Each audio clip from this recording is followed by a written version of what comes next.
देव को नमस्कार सक शांति नमस्कार जय ब्रह्म को नमस्कार जीव जंत।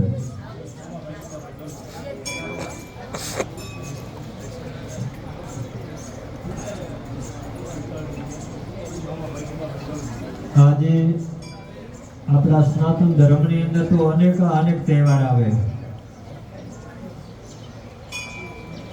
રામનવમી આવે એટલે કે ભગવાન मर्यादा पुरुषोत्तम श्री राम जी नो प्रागट्य એટલે રામનવમી। જન્માષ્ટમી એટલે ભગવાન પુષ્ટિ પુરુષોત્તમ જે 16 કળાના અવતાર એવા ભગવાન કૃષ્ણનો ઉત્સવ મનાય। મહાશિવરાત્રી આવે તો શિવજીનું પ્રાગટ્ય મહાશિવરાત્રી મનાય। ગણેશ ચતુર્થી ભગવાન ગણપતિ દાદાનો પ્રાગટ્ય ગણેશ ચતુર્થી મનાય। એવા અનેક આપણા વેદોમાં પુરાણોમાં શાસ્ત્રોમાં વિધિ વિધાનમાં પધારો।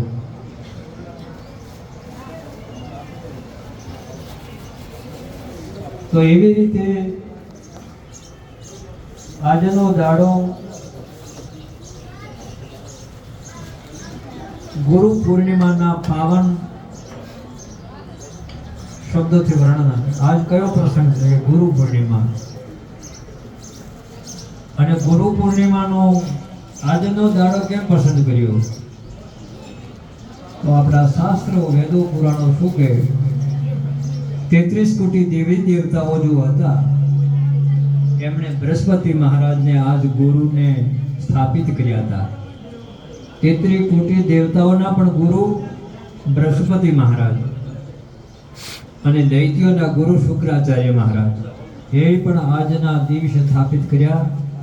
અને બીજું આપણું પુરાણ એ પણ કે જે પારાશર મુનિના પુત્ર વ્યાસ ભગવાન જેણે 18 પુરાણની રચના કરી એ વ્યાસ ભગવાનનો જન્મ દાડો પણ આજનો અષાઢ સુદ પૂનમ એટલે એના માટે આજ ગુરુ પૂર્ણિમાના પાવન અવસરે આ પર્વ ઓળખાય। અને આ પાવન પ્રસંગે દરેક શ્રદ્ધાજનો જેના ઘટઘટમાં ગુરુ મહારાજ બેઠા, ઘટઘટમાં ભગવાન બેઠા, એવા દરેક શ્રદ્ધાળુજનો ચાહે ગામમાંથી આવ્યા હોય, બહારથી આવ્યા હોય, નજીકથી આવ્યા, દૂરથી આવ્યો, એ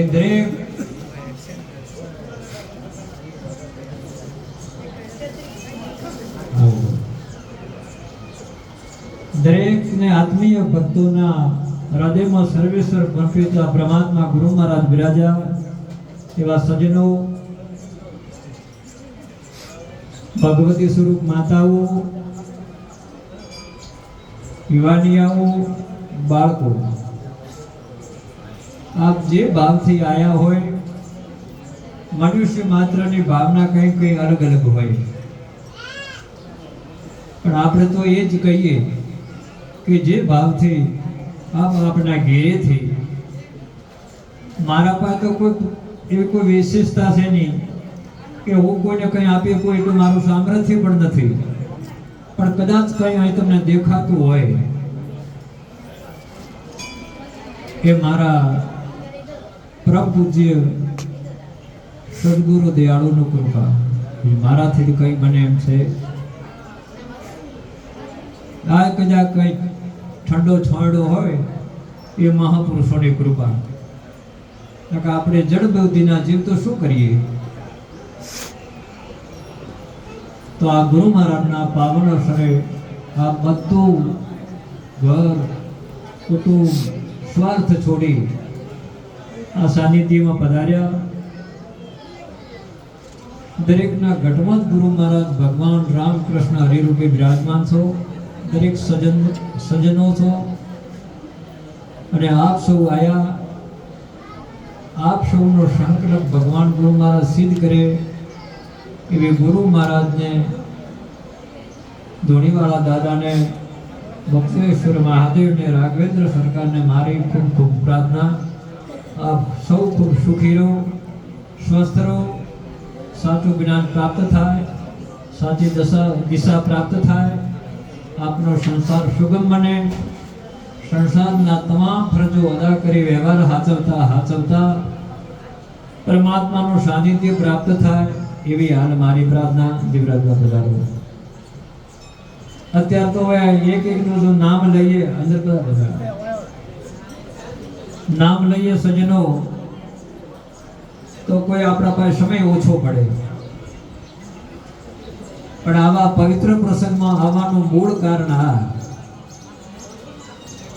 કે પરમાત્માએ આ સૃષ્ટિની રચના કરી.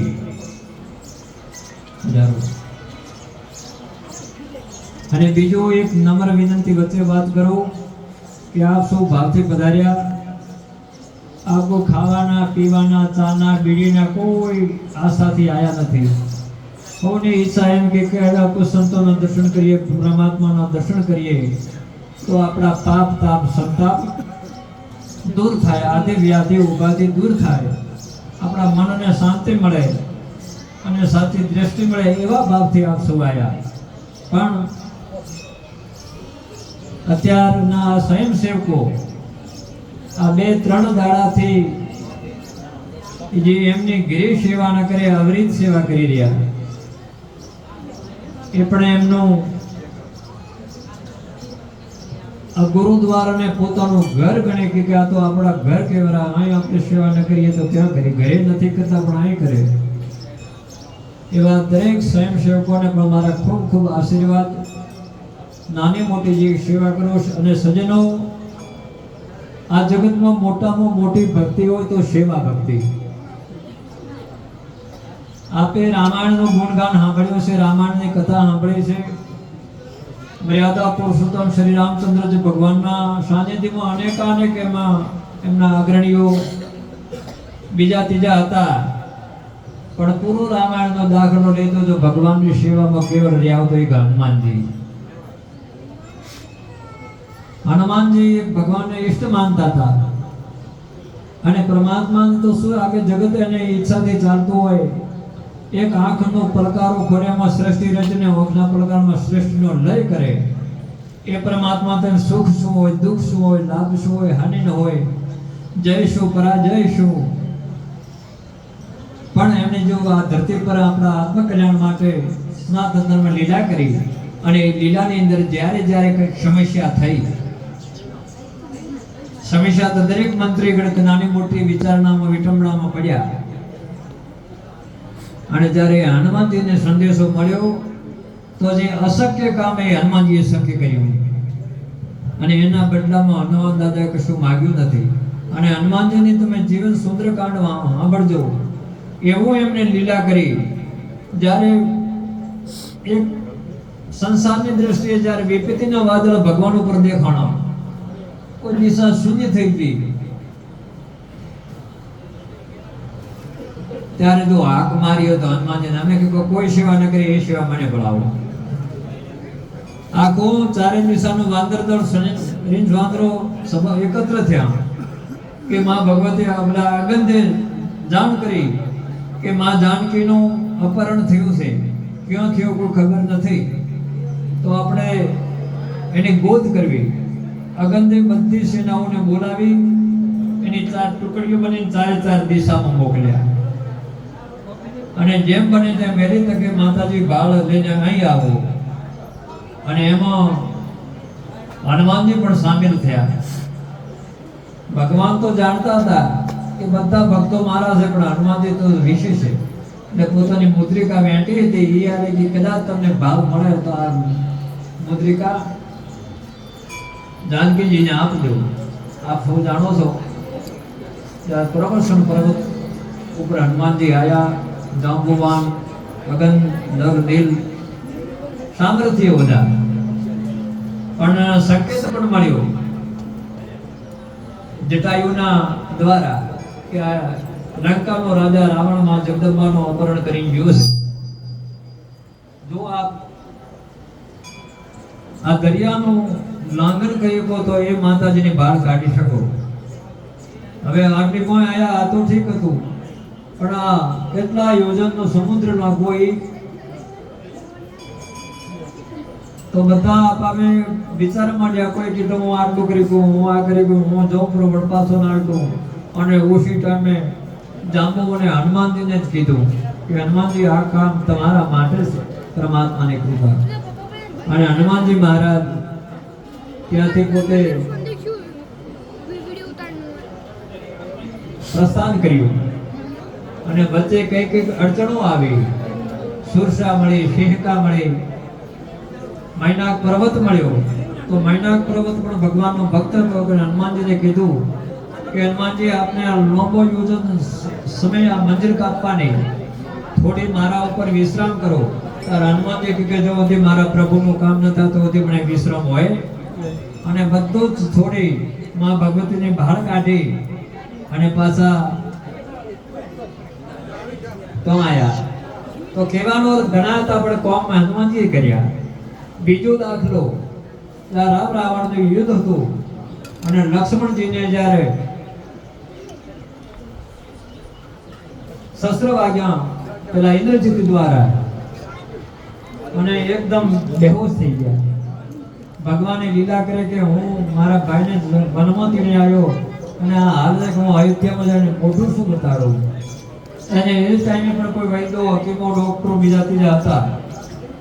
તો કોઈ કીધું કે આ લંકા નગરીમાં સુશીલ નામનો એક વૈદ્ય રહે અને એ વૈદ્યરાજને બોલાવો તો આ નાડીની તપાસ કરે અને કદાચ એનો કોઈ ઉપચાર મળે.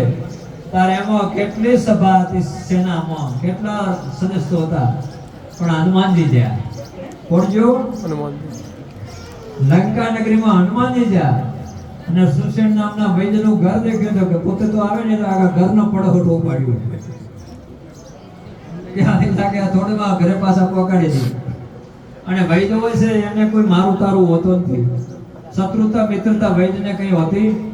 અને પોતે આવીને નાડી તપાસી, કીધું કે બહુ સિરીઝ છે, હવે આ આટલા પોર હોદી આ શરીર ટકે બાકી ટકે નહીં. તો બધા કે ડોક્ટર સાહેબ, વૈદ્ય સાહેબ, આનો કોઈ ઉપચાર? તો કે હિમાલય પર્વત ઉપર આ એક સંજીવની બુટી મળે, પોર ઉગતા પહેલા કદાચ જો આવી જાય તો આનો ઉપચાર બાકી નિરાશ. હવે ત્યાં અંદરો અંદર બધા ચર્ચા કરવા આવે ક્યાં લંકા નગરી ને ક્યાં હિમાલય. નતો તદી હેલિકોપ્ટર, નથી કોઈ ફ્લાઇટ, નથી ટ્રેન, અને 2-3 પોરમાં પાછું આપવું. અને ઉસી તમે આ બ્રાહ્મણ સાંભળજો. હનુમાનજી મહારાજ કે પ્રભુ ચિંતા ન કરો, કદાચ મારાથી આ રંગ જો આ કામ થતું હોય એ કામ આપની કૃપા દેતા બાકી હું રંગ તો શું કરી શકું. અને ભગવાન રામચંદ્ર ભગવાનના ચરણોમાં વંદન કરી ઘટની અંદર, હૃદયની અંદર નામને સ્થાપિત કરીને હનુમાનજી કૂદકો માર્યા અને ત્યાં સંજીવની બુટી લાયા. ત્યાં પણ કે હવે કઈ બુટી લઈ જાઉં, કદાચ એ બુટી ના તો આખી પહાડી ઉપાડી. અને આવી સુષેણ વૈદ્યરાજને આપ્યું. એમની ઔષધિ બનાવી, એનો સંચાર કર્યો અને પોતાની નવી ચેતના આવી. લક્ષ્મણજીનો ચેતના આવી. ભગવાને કીધું કે પ્રભુ તું તો ભરત સમ, હે હનુમાનજી તમે મારા જેટલા ભરત પ્રિય છો એટલા ભરત સમ ભાઈ. એટલે જ્યારે જ્યારે કષ્ટ પડ્યું ત્યારે કોઈ કાર્યકર્તાઓ ઘણા હતા, રસોડો સંભાળતા હતા, બેઠક વાળા હતા, આ કરવા વાળા, તે કરવા વાળા, પણ હનુમાનજી કીધું કે બધું તમારું. આ એક શિવામણી. અને હનુમાનજીની કોઈ શિવા સજીનું કોઈ બી પ્રસંગ હોય, મંદિર હોય, અને આપણો અહંકાર છોડી નાનામાં નાનો કોમ જ્યારે સેવા કરવા લાગે ત્યારે સમજો કે કોઈ ગુરુ જ્ઞાન એમને પ્રાપ્ત થયો છે. નકા માય બેઠો છે રાવણ, અહંકાર રૂપી રાવણ, કે અમે તો આર્યા હોદો સંભાળો, બીજો હોદો નહીં સંભાળો. કોઈ પ્રસાદી વિચારીશું, આ કરશો, તે કરશો, ઓલું કરશો, ઓલું કામ નહીં. પણ જેને હૃદયમાં રામ દેખાતા હોય, હૃદયમાં ગુરુ દેખાતા હોય, ભગવાન શિવ દેખાતા હોય, એ માણસ બધું છોડી. અને એના માટે તમારે જાણવું હોય તો મહાભારત, ભાગવત. અને ભગવાન ભાગવતની અંદર યુદ્ધમાં, પાંડવો કૌરવોના યુદ્ધમાં, યુદ્ધ તો પછી થાય છે, પણ જ્યારે ઇન્દ્રપ્રસ્થની વ્રતની સ્થાપના થઈ અને એ મજ્જર ભૂમિને જે ખંડ પ્રસ્થ હતો એને ઇન્દ્રપ્રસ્થ બનાવ્યો. અને પાંડવોએ કીધું કે આજ આ પડે એમનું વાસ્તુ પૂજન કરાવવું. એમાં દરેક રાજા મહારાજાઓને સાધુ સંતો ઋષિમુનિને બોલાયા કે મારે અહીં એક રાજસુ યજ્ઞ કરવો છે અને એ યજ્ઞ કરવા માટે અત્યારે તમે ભાષણ બેઠા એમાં આખી સભા બોલાવી. બધાને નાનું મોટું કામ સોંપવા આવ્યું કે ભાઈ આ કામ ઘણું મોટું છે તો 1, 2, 5, 25 માણસોથી થાય તો આપણે આ બધું નાના મોટો કામ સંભાળવું તો જ કાર્ય સિદ્ધ થાય. બધો કામની વેચણી થઈ ગઈ. તારે એક કામ બાકી હતું તો ભગવાને કીધું કે હવે મોહી કૃષ્ણ ભગવાન કે મને કઈ પણ કે નાનું મોટું કામ આપો. તો કે ભગવાનને કીધું કે અહીં તો બધે કામની વેચણી થઈ જઈ. તો ભગવાન કૃષ્ણ શું કીધું કે જે આ યજ્ઞની અંદર જે કોઈ માણસો જમે, ઋષિ મુનિઓ જમે, સંતો બ્રાહ્મણો જમે, એનો જે પત્રાવણ છે એ કોમ હજી કોઈ લીધું નથી. ભગવાન કૃષ્ણ કીધું કે આ બધા જનતા જનાર્દન જમે, ઋષિ મુનિઓ, સાધુ બ્રાહ્મણો જમે, ભક્તો જમે, એ કોઈ આમાંથી પત્રાવળો ઉઠાડશો તો મારા શોભન છે. અને એ પત્રાવણ ભગવાન કૃષ્ણ ઉઠાડ્યા. જે ત્રિલોકીનો નાથ હતો, ઓલા મોટો કામ બધા મોટોય લીધો. હેઠવાળા કોણ ઉપાડે? પણ જેના ભાગના અને સજનો તુલસી એ સંસારમાં શંકો મિલીએ ધાય, કોજાને કો વિષ્ણુ નારાયણ બિરદાય. આવો મોટું કો પાવન પ્રસંગ થતો હોય ને હજારો વસ્તી આવતી જતી જમતી હોય અને જ્યારે એ ધરતીનો પુણ્ય ઉદય હોય તો કયા રૂપમાં પરમાત્મા આવીને થોડો કોળિયો લઈને જતા રે ખબર પડે. અને એ પત્રાવળું જો આપણા હાથમાં આવેલો ને તો આ ભાવનાને પણ હાથ ભાવનો પાપ નષ્ટ થઈ જાય. એટલે આ જગતમાં હું તમને કઈ આજના દિવસ માટે નથી કીધો. સજનો કોઈક સેવા કરવા શીખજો. સેવા શિવિર અને સેવા જેના હૃદયમાં હશે એ જ કંઈક પ્રાપ્ત કરે છે. બાકી નાનું મોટું દાન આપવું આ એક વિશેષ છે. આ કોઈ અપાતું નથી. ભાવ હોય તો જ અપાય. પણ આ જગતમાં મોટામાં મોટી હોય તો સેવા. અને જેને સેવા ભક્તિ કરી એમનો બેડો ભજન કર્યા સિવાય પાર થઈ જાય. કારણ કે અહંકારનો નાશ થયો. રાવણ મરે તો રામ હોય છે. જેને હું પદ મટી હોય પ્રભુ એ ગુરુનું સાનિધ્ય પ્રાપ્ત કર્યું. બાકી બાપજીના પગમાં પાયે 3 દી બેઠા તો કોઈ નથી પાછા. આ તો ગુરુ અમારા છે. ખબાનો અડો લગાવો તો હોં દુખી અહીંયાથી ડગા નહીં. કોઈનો આપેલો પાણી પીએ, કોઈનો આપેલો સા પીએ, કોઈ કે હેડો જમવા જમે જાય ને એ હા હતો એ પુણ્યો પઈ ગયા. શું હતું, કોણ આવ્યા હતા, કેટલા ભાગની પૈસા આવ્યા, કેટલી ભેટા આવી આજ ન કરે. અને ગણનારા જે હતા ડગે નહીં. સીસીટીવી કેમેરો. અને બીજા હું કાલની વાત નું જોઉં છું, હજી મને મળ્યા નથી કે એ તો આપણા ઘટમાં બેઠું છે. આપણે અત્યારે કામ કરીએ, સેવા કરીએ. આપણે ઘરે આ જનતા જનાર્દન આપણે આગળ આવે નથી. એ નાયા ધોયા નથી કે હદા નાવા પાસે નાય છે. હજી મને નમસ્કાર કરવા નથી આયા. ઘટમાં રાખીને અત્યારે માણસો સેવા કરી રહ્યા છે. ધન્યવાદ તમારી ભક્તિને, તમે પામી ગયા. એટલે કે ગુરુ કરાયા હાથે કોઈ કલ્યાણ થતું નથી. હવે ગુરુ કરાવો મંત્ર લીધો ને મળે એટલાથી ચાલી સેવા કરીને ના એના જો પાછળ વિધિઓ પડી હોય. વિધિઓ ઘણી હોય છે. 4 ફેરા ફર્યા હાટે પછી કોઈ ઘરે હેડે બ્રો 4 ફેરા ફરે કે પછી હવે નથી કમાવાનું, નથી આપણે લેવાનું, નથી દેવાનું, કોઈ ધંધો નથી ઉદ્યોગ. તો આ તો ફેરા ફર્યા કે મળ્યા રહે નથી મળ્યા. હજી માય રાવણ બેઠો છે એને દૂર કરો પછી પ્રભુનું સાનિધ્ય પ્રાપ્ત. તો સદગુરુ શબ્દ વિચાર તો પ્રત્યેક જ્ઞાન પ્રકાશ રવિ ઉગ્યા રજની ટોળે હોય અવિદ્યા. અને એ કહું છું કે ગુરુ પૂર્ણિમા આપણે આઠો પર હોય બેઠા રહો તો બીજાને લાભ ન મળે. 1 મિનિટ. આ થોડું પાછું મહાન મોટું પાપ છે. 5 જણા હવારનો તો હરણ આવીને બેઠે અહીં હોજ સુધી ઉઠે તો તમારા જે દૂરથી આવે એમને કોઈ ના હોય નહીં, પેરો લાગેલો. તો એ પણ એક જ્ઞાની માણસો હોય, સમજુ માણસ, ગુરુમુખી, એ પણ વિચારે કે આપણે તો દર્શન કર્યા પણ હવે કોઈ બીજાને પણ ના કે આ તો અમારો કબજો છે. હા હોય તો પાપ લઈ જાય, મુક્તિ કલ્યાણ થાય. આ તો સમજો અમારો ગુરુ અમારા ધક્કા ખાય ઠુમા ખાય પણ ડગે નહીં. આ મોટે મોટી અજ્ઞાનતા કે ગુરુ કરાય પણ હજી ભીતર કોરાના કોરા રહ્યા. એટલે થોડી સેવા કરવા શીખો. અને બીજી નમ્ર વિનંતી કે અથાયોગ વ્યવસ્થા છે અને તમે જનતા જનાર્દન ખૂબ ભાગ લઈને આવ્યા. ગુરુ મહારાજ તમારી ઈચ્છા પૂરી કરે. પણ આજે અહીં પ્રસાદ રાખ્યો એ કોઈ દાતા તરીકે પ્રસાદ રખડો. કોઈ બે ચાર દાતાઓ આવ્યા હતા પણ મેં કીધું હોય તો હોના સૈયાર હતી ભૂમાજી કામ લઈએ. મેં કહ્યું કે બાબી અમનો ખર્ચો મને આલો, અમનો ખર્ચો મને આલો. જે કંઈ ખર્ચો થશે એ આ ગુરુ મહારાજના ચરણમાંથી લઈને વાપરવાનું અને એમના ચરણમાં સમર્પિત કરવાનું. તો આપ દરેક ભાઈઓને, બહેનોને, બાળકોને, ગામનાને, બહારનાને મારી કહું કે થોડો પ્રસાદ લઈને જાજો. વધારે ન લો તો જેમ સત્યનારાયણ ભગવાનની કથામાં જાઓ અને આપણે પ્રસાદ લઈને આટલો પ્રસાદ લઈને જાજો. આ થાળીમાં વેચાય આ પ્રસાદ, કદાચ આ જગ્યાનો ચા પીવો તો પ્રસાદ, પાણી પીવો તો પ્રસાદ. પણ આજે આ સ્વયંસેવકોએ અથાયોગ વ્યવસ્થા કરી. મારાથી તો કંઈ થતું નથી પણ આ જે છે એમનું જ પુણ્યનું ફળ છે. તો આપને સૌ નમ્ર વિનંતી, આપ સૌ દૂરથી નજીકથી જાણ્યા અજાણ્યા નામી અનામી પધાર્યા તો હું દિલથી મારા ગામ તરફથી હું આપ સૌને આવકારું. આપ ખૂબ સુખી રહો, સંપન્ન રહો, ભગવાન આપની મનોકામના પૂર્ણ કરે. હવે અમુક ભક્તો કે ગુરુ અર્ચન પૂજન કરો એ પણ કરો. ઠીક છે, તમારી ઈચ્છા. ગુરુ મહારાજ તમારી ઈચ્છા પૂરી કરે, સદવિચાર સદજ્ઞાન પ્રાપ્ત થાય અને સંસારમાં સુખ ભોગવે પ્રભુનું થાય એવા ધોણીવાળાના ચરણમાં મારી પ્રાર્થના.